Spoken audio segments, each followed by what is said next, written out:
Hi there and welcome. Valerie Chodine here with a Vintage Book Leaves Stencil, part of the Vintage Book Collection. And I'm so excited because I got to design it to fit specific sizes that we use a lot in journaling and art making. This is a 5x7 card and envelope, and I'm going to stencil those. I figured may as well stencil the envelope. I could stencil that here. What I'm going to do here is just go down the side, and I got some green from over there, and tapping, making sure I don't have too much water on my sponge because this is just plain paper, and I got that there. Yeah, I'm okay with that. I think I could actually, if that happens, could add to it. So just kind of down there like that. Would it look a little more like I planned it?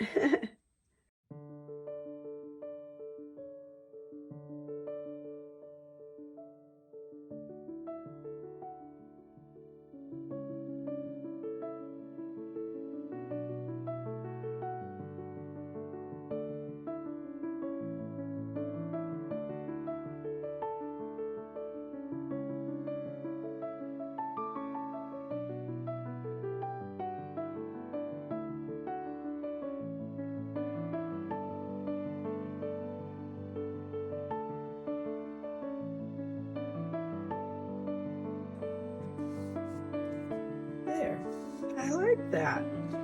Wow. Okay. Now this part I do have planned is I'm going to make it vertical like this.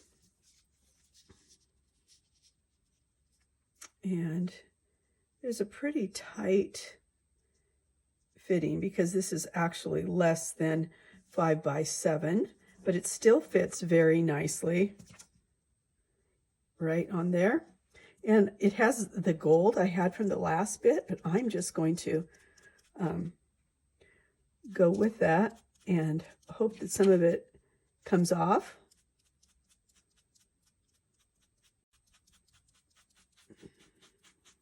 Also wanted to show you what it's like to just have the stencil itself without a background. I think that's always helpful.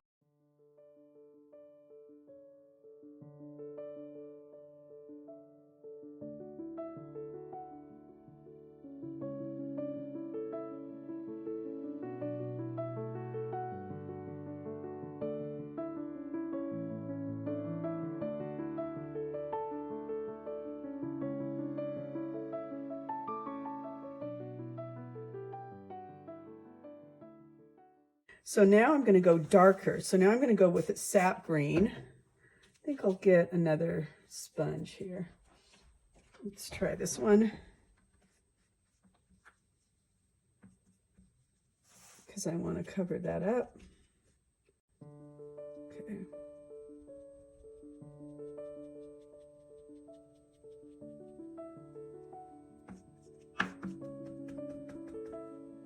Mixing sap green and olive green. And it's actually lifting up part of the pattern. Now this is plain paper. It's not watercolor paper. Watercolor paper would be more forgiving, but that looks okay there. So now I'm going to place this back on here as best I can.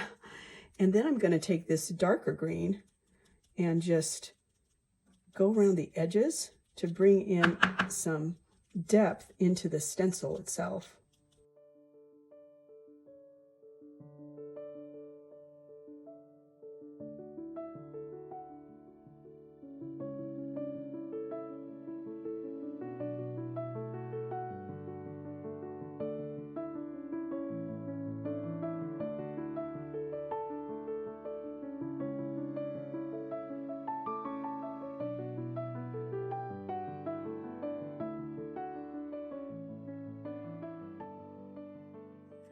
Okay, it's mostly dry. I hope I won't smear it.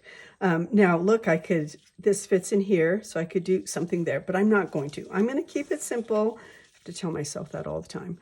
And use this because it fits just right there. And I am going to go in. Oh, do I have enough? Oh dear. Okay, maybe. Let's see. Oh, I think I do. I don't want too much water on my sponge. That's one thing. Okay.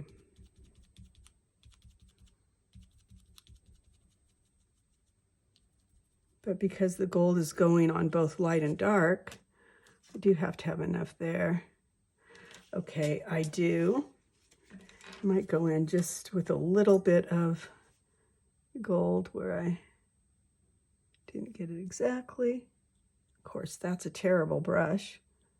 Okay, I'm gonna leave it.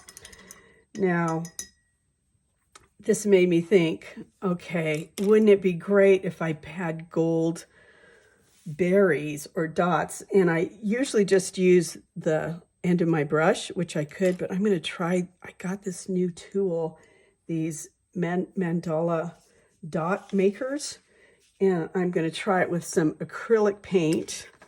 This kind of matches that, I think. And I'm going to make this even more special by putting some dots on here.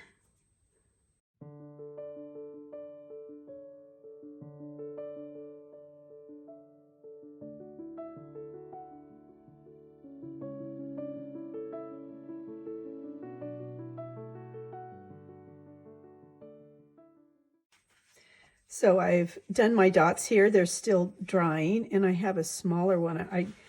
I could even go around the whole thing with dots, go dot crazy, or I might, let's see, don't want to smudge these, but I could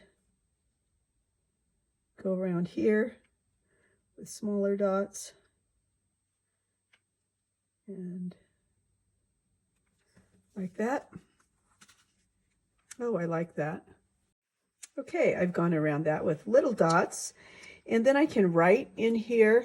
Now, I'm a little bit nervous because I really like this and I don't want to mess it up. So what I think I might do is use this as a template, or if I had a punch, I would do a punch, but I can print out even like, thank you.